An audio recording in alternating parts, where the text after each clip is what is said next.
Life in Greece was hard at the time. For the majority of people it was harder. It was some years after the war and things wasn't how it's supposed to be. All my friends was thinking of going to America, Canada, Australia, everywhere. So I got the kids about going to. My mother cried. She didn't want to let me go. But then on the end, she came to Australia too with my father and my brother, and all the family did come.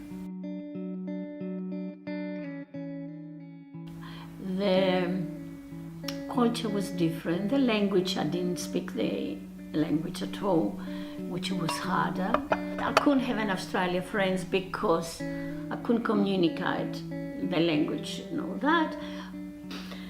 4 days after I arrived in Australia, I started hairdressing in a salon in town.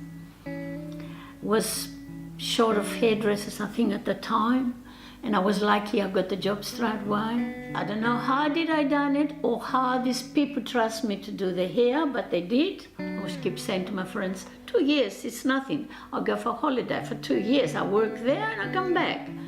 But then in the meantime, I meet my husband here and I marry here, so we decided to stay.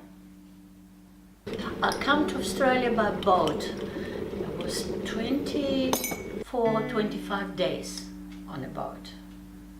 And I thought that was something different, but when we come to some very rough weather, then I realized I wasn't going to come back home anyway. I thought we was going to drown somehow. A little later, I feel homesick. I feel I wanted to be back. I feel I wanted all my friends, which I didn't have here. This is actually what I miss when I first came to Australia. I miss all my relatives and friends.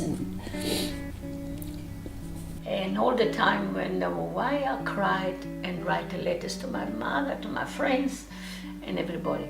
I couldn't speak much English, but I learned all my girls in the salon, they used to teach me one word every day. And I used to go home and write that word, and I tried to remember the next day.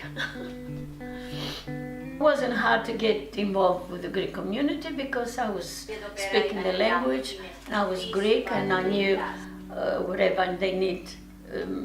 I mixed because that was it. I mean, I couldn't go to the Australian, a lot of the Australian dudes, because I couldn't understand the language and I felt a bit awkward. But going out, it took me a long time to have a really good friends. So I had to mix, I was mixing with Greek people, which I could talk to the language.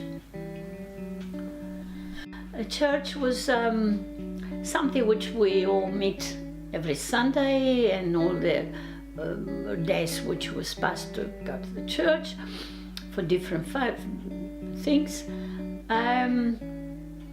And it did, because I used to meet all my friends there.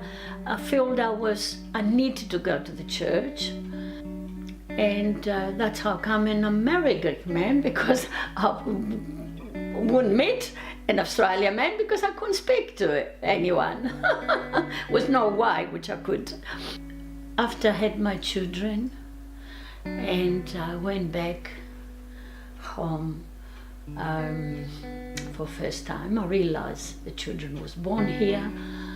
And then when we come back, my parents come with us, because I had my brother here in Australia as well, and my mother and father was there on their own. So we decided to bring them here so I can be close with the rest of the family and the grandchildren.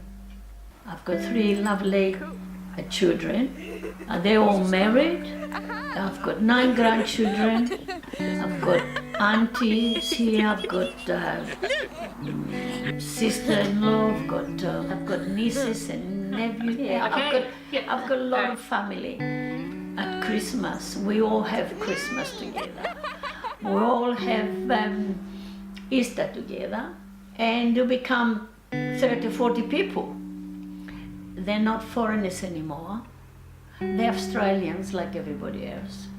As a general, the migrants, and they brought quite a bit different to Australia.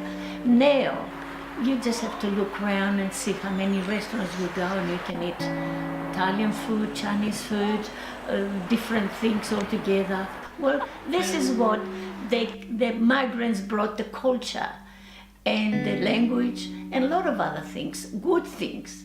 We got a lot of good things from Australia, but we brought a lot of good things from the countries as well. And our children is very lucky because they have a lot of different countries in one country. And it's lovely.